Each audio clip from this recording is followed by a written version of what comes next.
Shukran.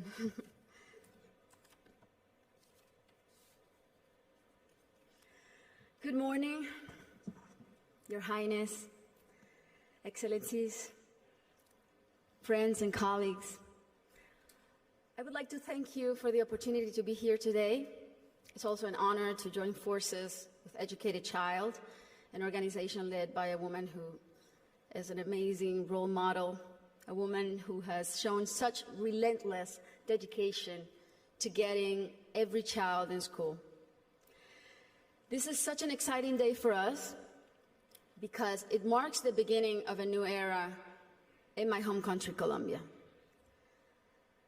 Most of you may know me as an artist, as an entertainer, and that's indeed my calling and what I've been doing since I was 13 years old. But I never would have imagined when I started out that my work as an artist would end up being the vehicle for me to serve my greater purpose in life of working towards eradicating poverty through the power of education. As a Colombian citizen, inequality is a concept that sadly one becomes very familiar with at a very young age.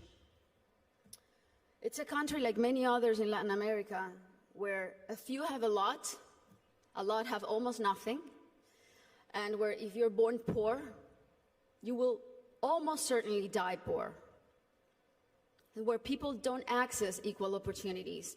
And because of that, generation after generation after generation live trapped in the same vicious cycle fed by prejudice and inaction. Growing up in my country when I was around 8 years old, I remember I saw kids my age who, instead of being in school, were already working in the streets, were barefoot in the park, kids like me, whose reality was completely different than mine, only because of the circumstances into which they were born. It was really hard for me to accept that something so unjust didn't have a solution. There had to be something that could be done. So I often asked myself why the adults around me were so resigned to the fact that these kids, who were just like me, or even their own children, were living in a parallel reality so different and so cruel. As Kofi Annan put it, poverty is intolerable in a world of plenty.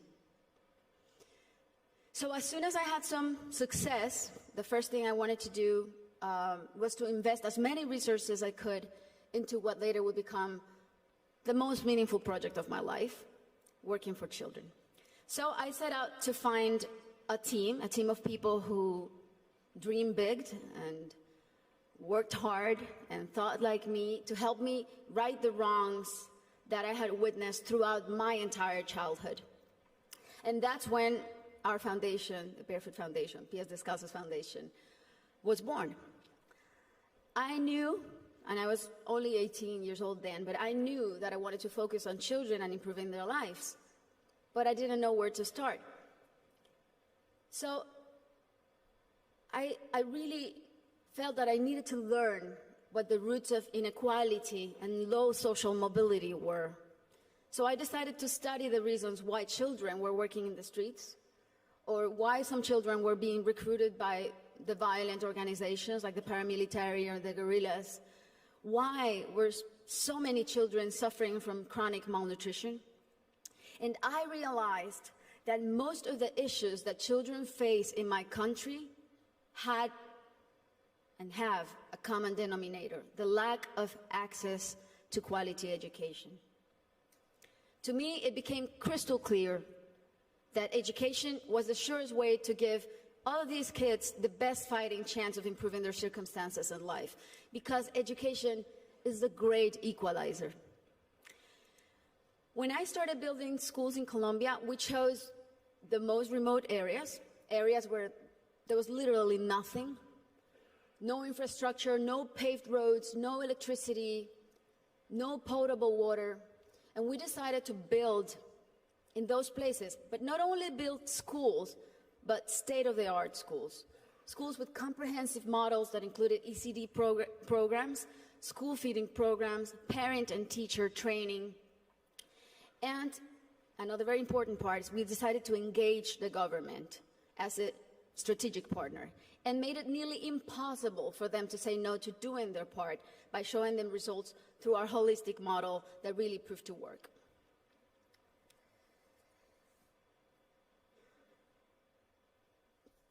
We noticed that as soon as a school is built in those places, everything is transformed. The improvements to the infrastructure were jaw-dropping.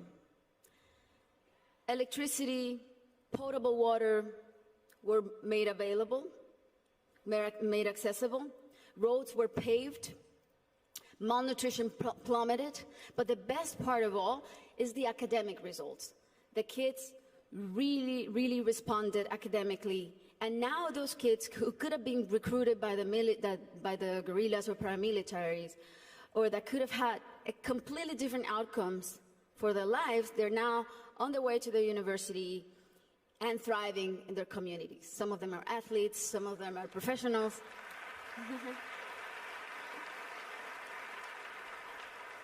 That's why it really is a thrill to work for education. That's why I'm so passionate about it, because I've really seen results that are as palpable as this podium.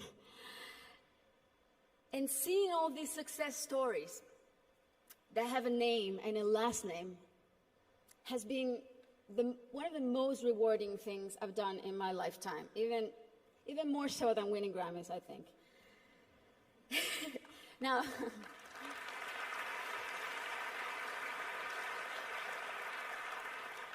that said, our work is far from being done. Many developing countries are still rife with inequality and internal conflict, and there are a lot of kids who still need to be reached.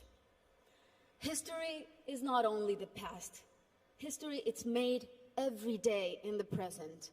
And what matters now is how we go forward and how we fix what's wrong. And that is the real challenge.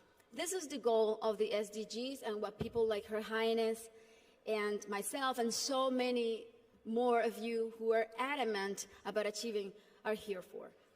Facts don't lie, and numbers show what an incredible return on investment a quality education provides.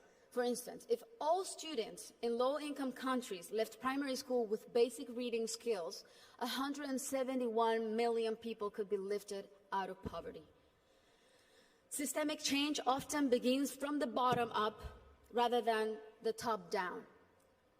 The government must take responsibility, and we should all put as much pressure as we possibly can, but the rest of all, the civil society, should also do their part. What we have discovered, both at Pies Descalzos and Educated Child, is that many times only one single barrier to entry, such as no access to transportation or basic needs like a functioning bathroom, can prevent a kid from attending school or even put them at risk of dropping out. Sometimes all it takes to change a child's life is the security of a hot meal in school or the ease of being able to hop on a bus that will leave you safely at your classroom's door. It's as simple as that. And these are simple interventions, and they don't cost a lot. The biggest effort really is in mapping the communities, in going door to door, searching for the out-of-school children, talking to the parents, talking to their families. Giving a name and putting a story behind these children is the first step to start rewriting their story.